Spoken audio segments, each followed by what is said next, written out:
So what we do, we normally do three things. First is mobile education. Like we used to go and we used to teach them. What we used to teach them is basic information like importance of bath, importance of health, basic reading. Then we used to try to make documents for them, and we try to help them to accommodate them in normal school. So this is the first program. And secondly, we have a child parliament. Then we used to tell them about right of the children, because there are many laws in India to protect the children. And of course, no, nobody is following that, but laws are there.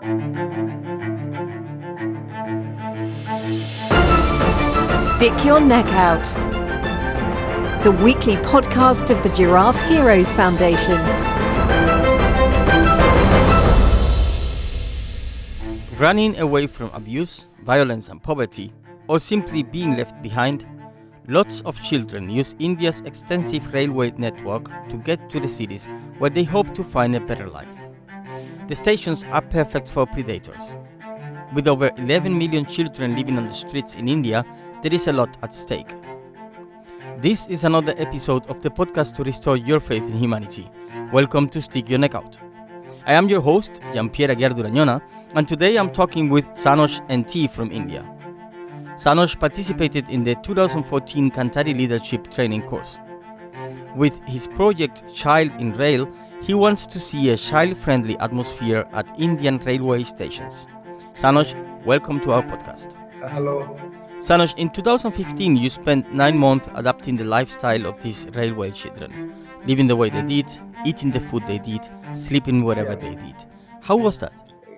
Actually, I started working with these children from 2013 itself. So I belong to a place called Kerala, so that where Kandari located. Kerala is comparatively better place, better state compared to many other states in India. So I got a chance to work in North India. Of course, we used to travel in train only because that's the cheapest mode for transportation for us. I used to see a lot of children. They are just coming and asking money for us. This is a situation only happening in India, I think. So I was so curious because they are very, very small children, like 4-year-old, 5-year-old, some are 8-year-old. So I was curious, like from where they are coming, from where they are living, where they are spending their night.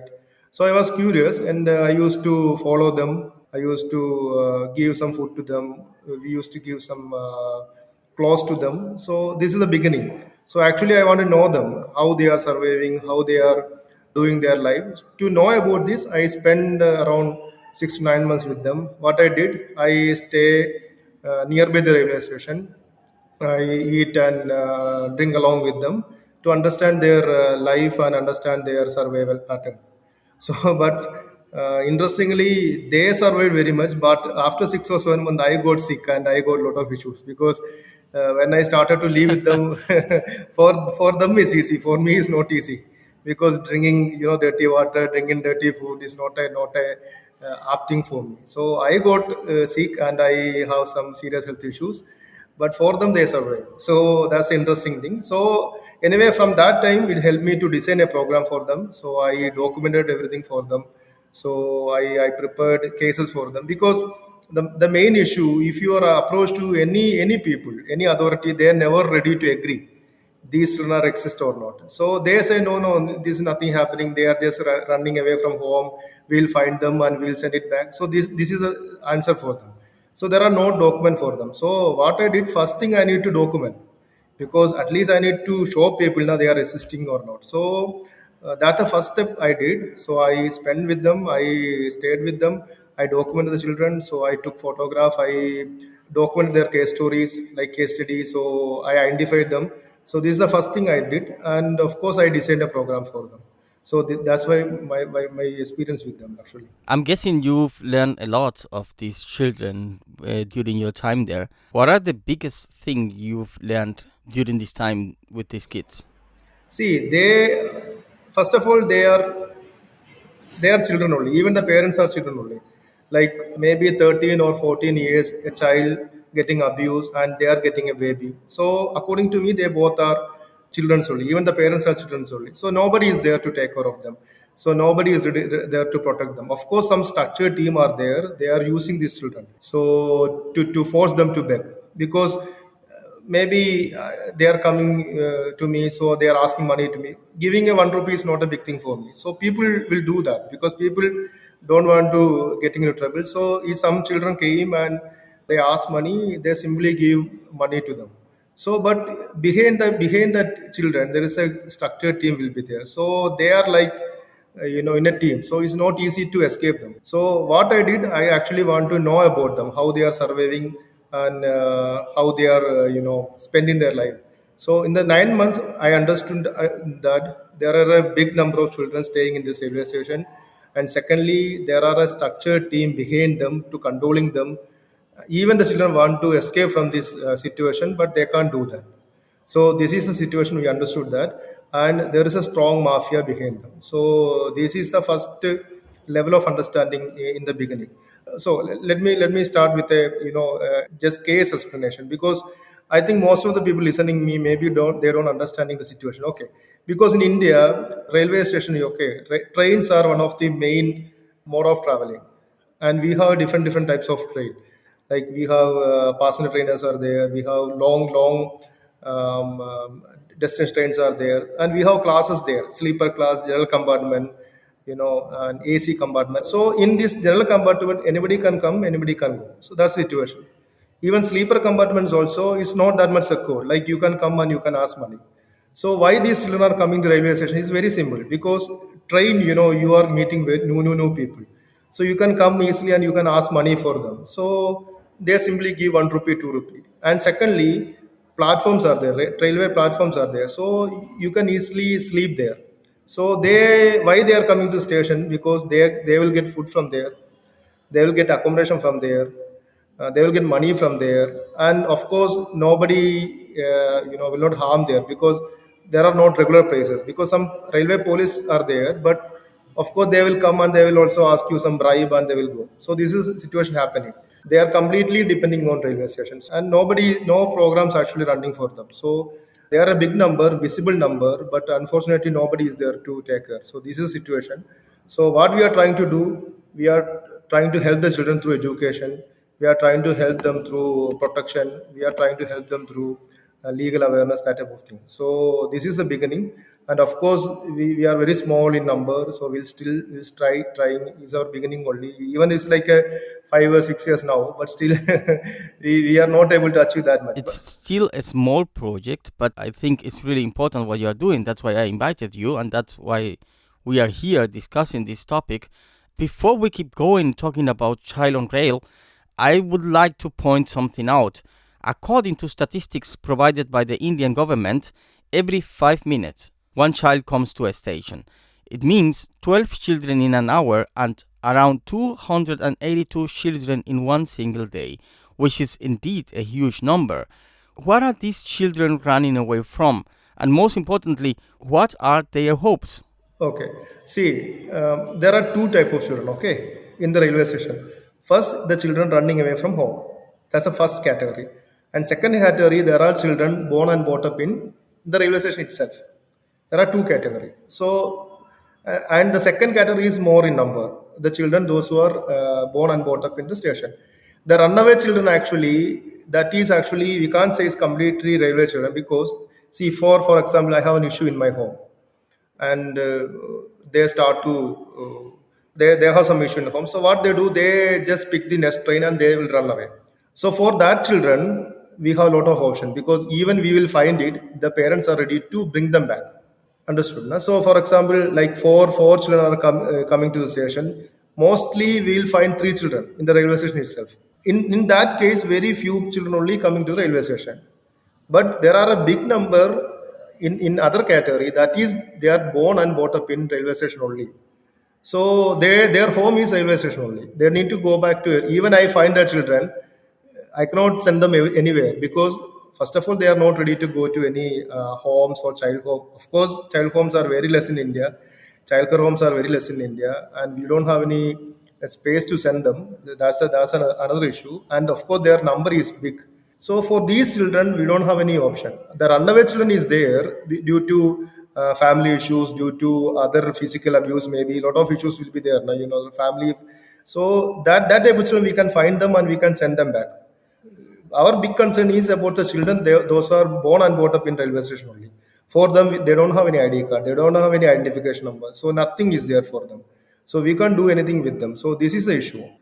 A child, maybe 14 or 15-year-old child, giving a birth to another child through abuse or thing. So according to us, both are child only, right? So you Yes, of can't say course. them Yeah. also a parent. Yeah. Yeah. So and they both are living in station only, and of course, how they are surviving? They do begging, they do sleeping in the railway station.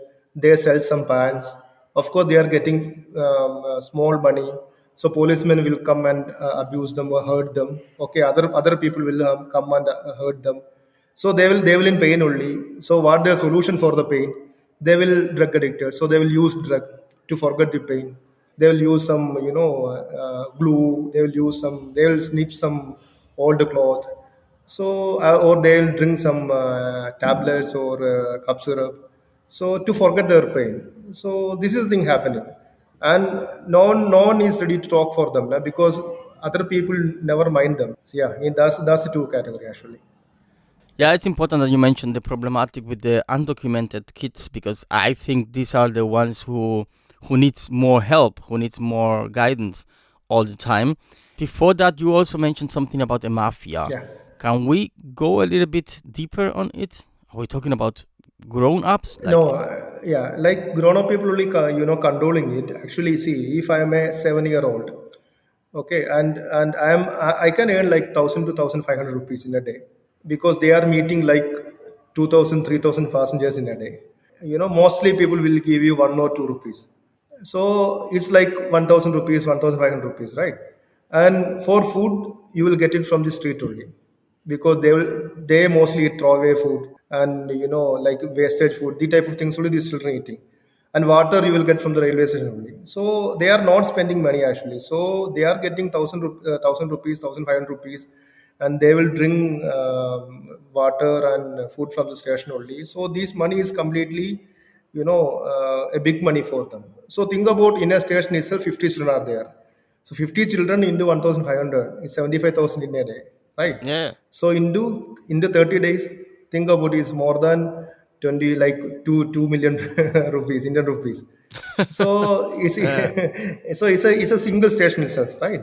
So what about like in a city, maybe around 8 to 9 station will be there. So think about like 500 children are earning this much money. So it's a huge money actually.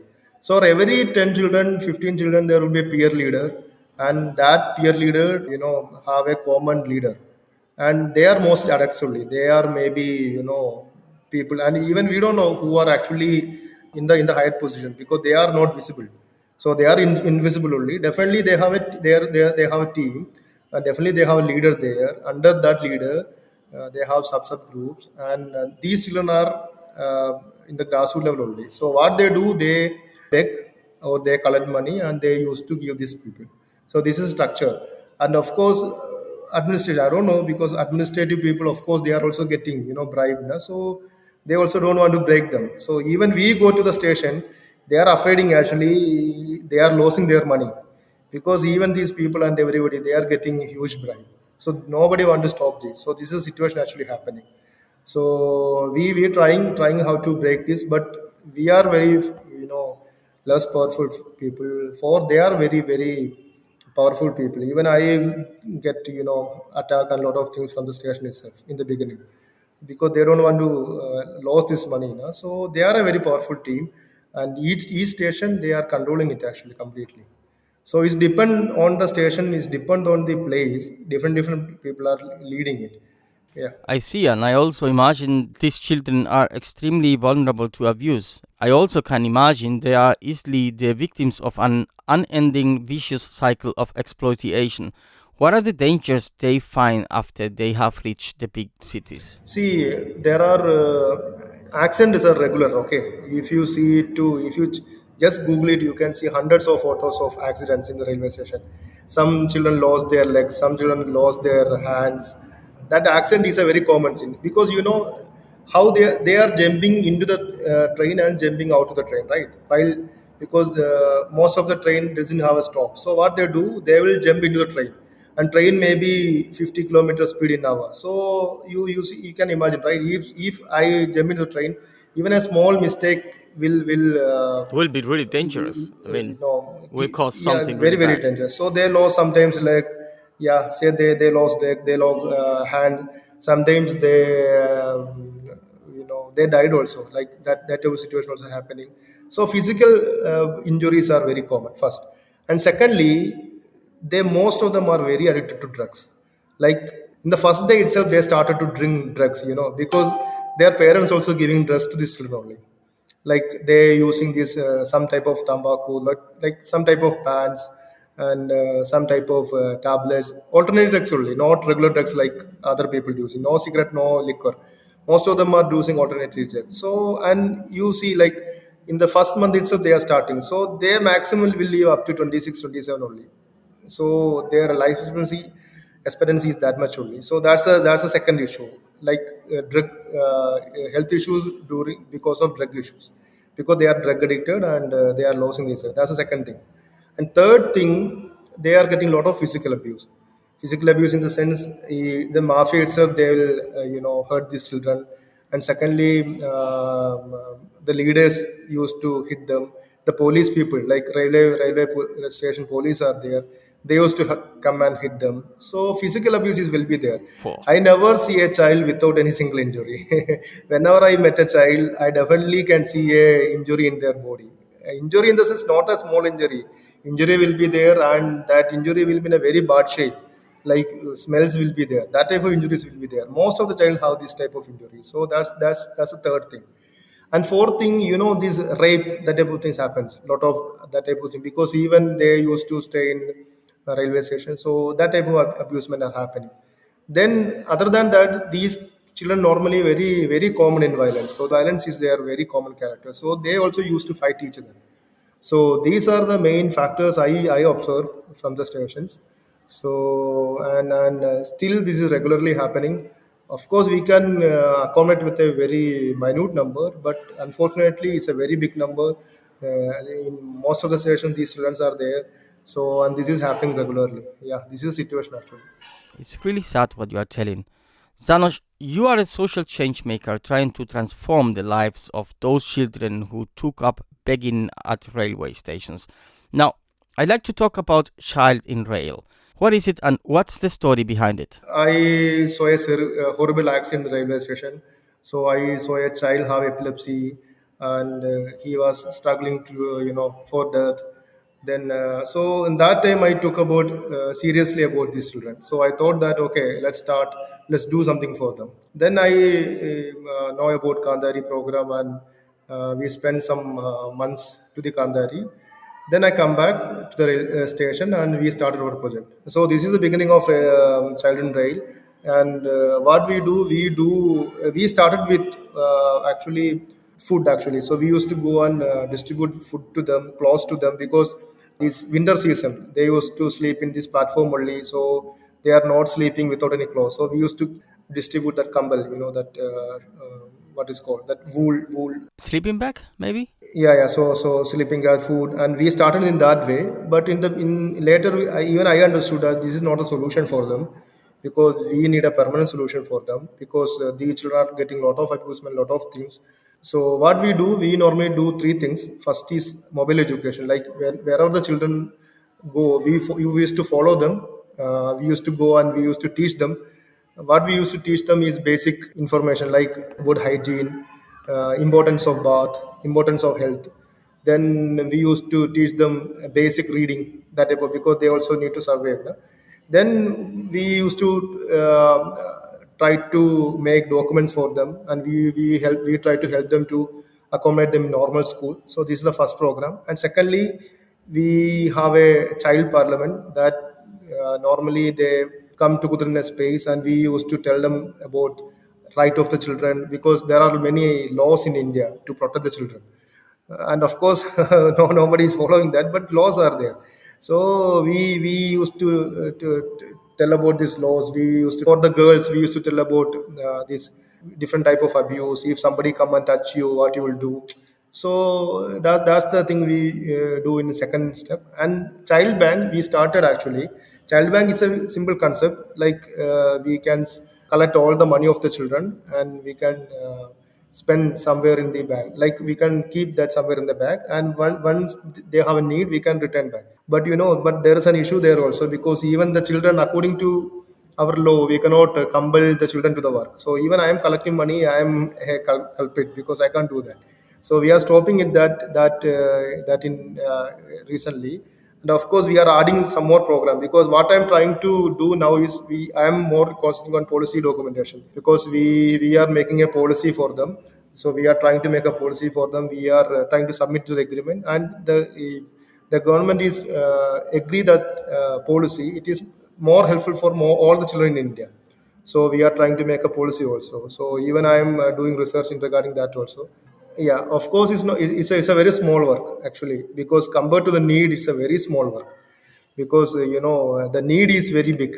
If you check the number of the children, if you check the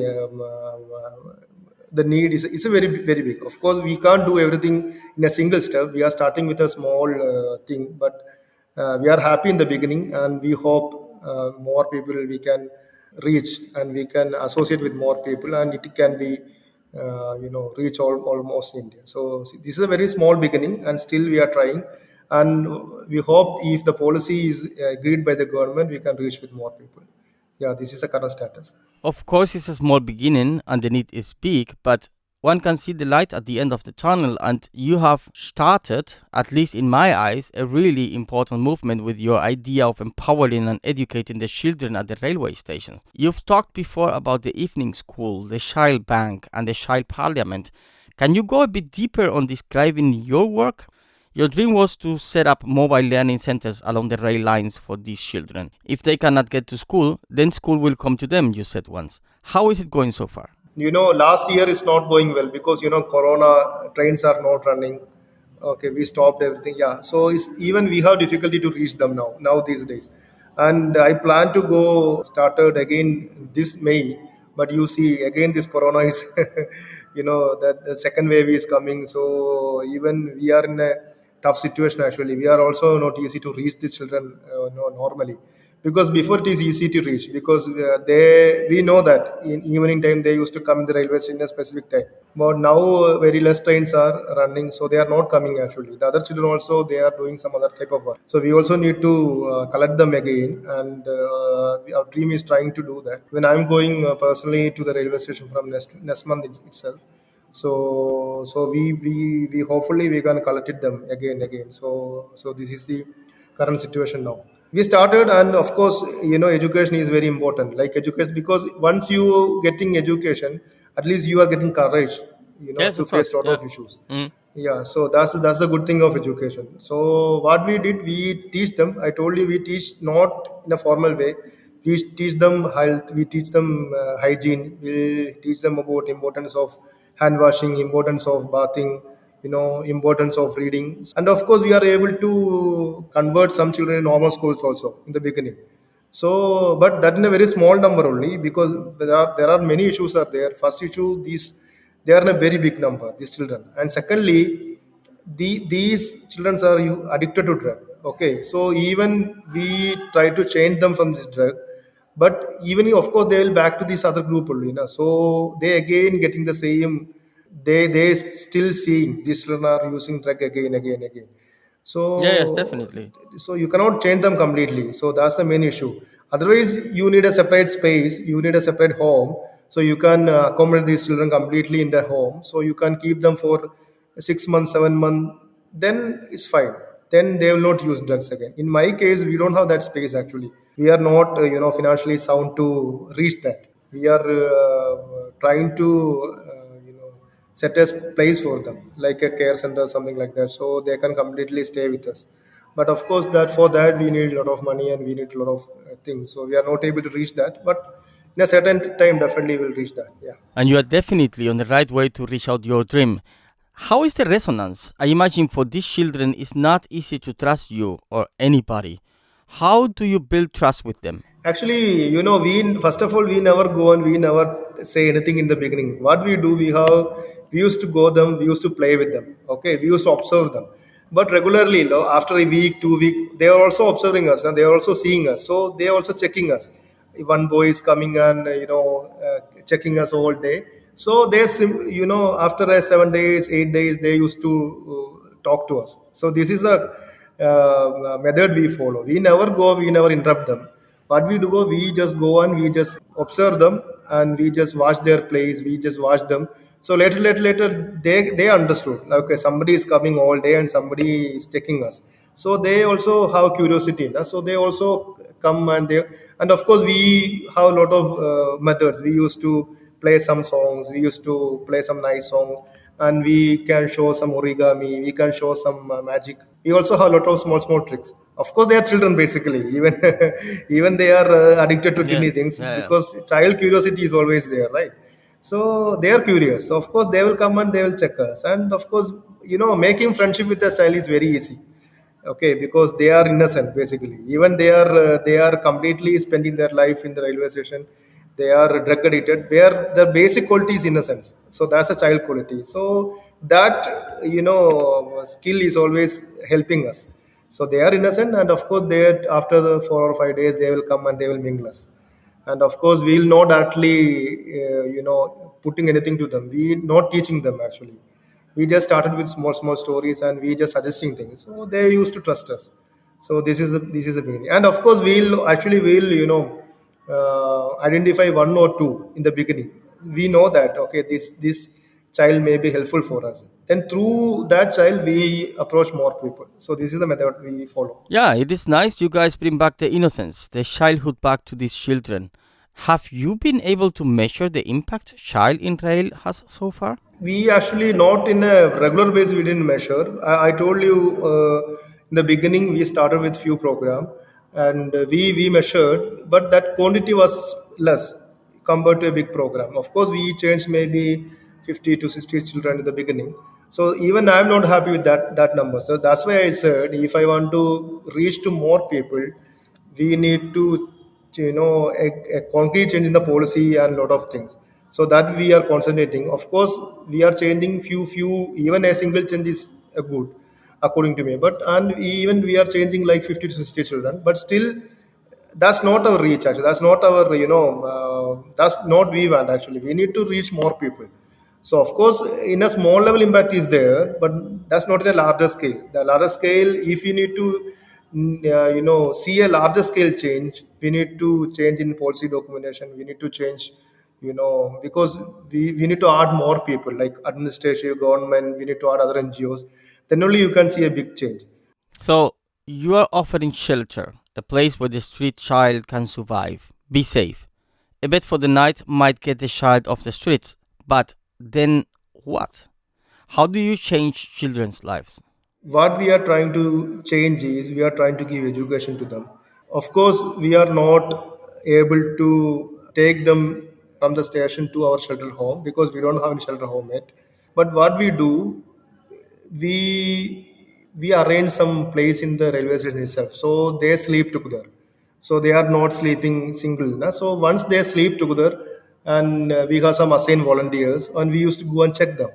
So that way we can help them some type of protection. And secondly, we give education, a formal informal education. So after getting education, or we used to give regular counseling regarding this drug addiction, that type of thing. So we try to stop their drug use. We try to change their hygiene pattern, and we try to give protection to them. So these are the three things we are doing right now. So but once we have a place, what we want to do, we want to change completely them into station to the homes, like a home. So that's our final aim. But we are not reached that level yet, because we are few in number, we are few in financial stability, and we are also trying to collect some money for these type of things. So what our aim is to a place the children can come and stay safely, eat food, getting proper education. So we are in the way to make that a home.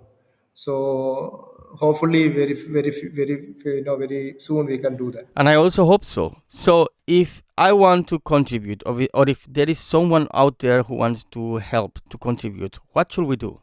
what I will do now? Now you don't need to do any financial control without seeing anything. You just come and you just observe the children, okay, or you just ask somebody staying nearby, okay, go and check it how this. I'm very sure if any single person come and see any of these single children and how they are surveying, how they are struggling, definitely you will get a lot of help, no doubt. Okay, so what I always, because even I get some financial support in the beginning also. I told them, okay, at least you before you also try to involve it without a financial support. You just, if of course money is important, but more than money, you if possible you also try to involve it, because their life is so much into trouble. Their life is, they are so much struggling. So maybe a single help, it will completely change the life. So that's the difference, because of course their life is completely going to change. So if possible after corona, come and visit us, or or come and see the children. Or we are trying to make documents of single children, how, like, each single stories, how they came to the station, how they survived the last 8 years, what their dream. So I am actually making documents for single children now. So if they are not able to come, so we will send it to the people, so they can read it, they can understand how they survived and what's Oh, their that's yeah. nice. So Interesting. for that way they can also help. So That's pretty modest, man. You know, I often hear people wonder what is best for the children, how to do it, if to give them something or not. Exactly like you described before. So, before we finish, what will be your advice to our listeners? How could we meet these children apart from seeing them, of course, as individuals who they are? Not anonymous street children, but how could we make a difference to them in their everyday experience? yeah, for people listening from India, definitely you will meet these children in coming days. There is no doubt, because normally people never think about, okay, when a child come ask you one money, what you do, give they will give you 1 rupees, to these children. But next time you'll ask where you are coming, okay, do you run away from home, or you staying with your family, you have any issues, okay, before giving a single rupee, ask them, okay, why they are doing this. And you can get their beautiful stories, and if possible, you know try to inform us also, like, okay, we met a child in the station, so we can also go for further actions, so this is the best thing. And for other, maybe from listening from the other part of the world, I can say you can also read from everything. And other than pray for us also, like, It's important, yeah. because this is a street children, actually this is a very big number. It's one of the big issue in the world now, because many children are coming to these stations, coming to the street, and of course they also need a life, a proper life. So you can pray for that also. So yeah, this is the thing for to all. Yeah, it is, definitely. Thanks for your engagement in this very tough yet utterly important topic that moves me a lot. Thanks for reaching out to the railway children through Child in Rail. Yeah, because one more important thing is, actually many of the people doesn't know about this. That's interesting thing, because see, even I am telling in myself, I am from India only, and I am living in Kerala only. If you talk about 90 people to 100, if I'm talking about my friend circle only, 90% of people doesn't know about a single thing about these children. Because first of all, nobody is care, first of all, because if a child come and ask me a single money in a single rupee, my role is to give that money and I'm okay. Why should I bother about their past? So this is thing. And I hope, and of course, if you see about India, in many tourists are coming, many travelers are, what they do, they normally go to Bombay, or they normally go to any temple, and they shoot videos, and you will get some dancers, some music, so they think that that is India, but that is not true. Yeah, India is more than that, definitely. Yeah, Yeah. yeah. And of course, in this way, I hope maybe few people can understand. There are many children are struggling, many women are struggling. I hope our talk maybe will reach more people, and future also Let's hope maybe so. I we also can. hope Yeah. that. Okay. Thank you very much. Anyway, nice to meet you too. Okay. Across the rail lines throughout India, child poverty and hunger are a depressing and ever-present reality. Many children live along the rail lines, spending their days begging for food instead of going to school. Zanos NT is doing his best to change that. And that's it for this week. My guest in the next episode is K.R. Raja. Raja is the founder of Global Network for Equality. He has helped several hundred children of incarcerated parents. He aims to create an equal society free of stigmatization where every child is given opportunities to grow. You'll find the stories of the Cantare alumni and the Giraffe Heroes, the stories of people sticking their necks out every Tuesday on Spotify, iTunes, our homepage, and every other place where you get your podcasts. And if you subscribe, you don't have to look out for us, we'll be coming to you. So if there is a friend, a family member, an organization, or someone you know who is doing a great work in the community, someone sticking the neck out, just nominate them as a Giraffe Hero or tell us about them. Come and visit us at giraffe-heroes.eu. My name is Giampiero Aguiar Duragnona, and I hope you join us also on our social media. We are on Facebook, Instagram, Twitter, and YouTube. But more importantly, I hope you join us again next week.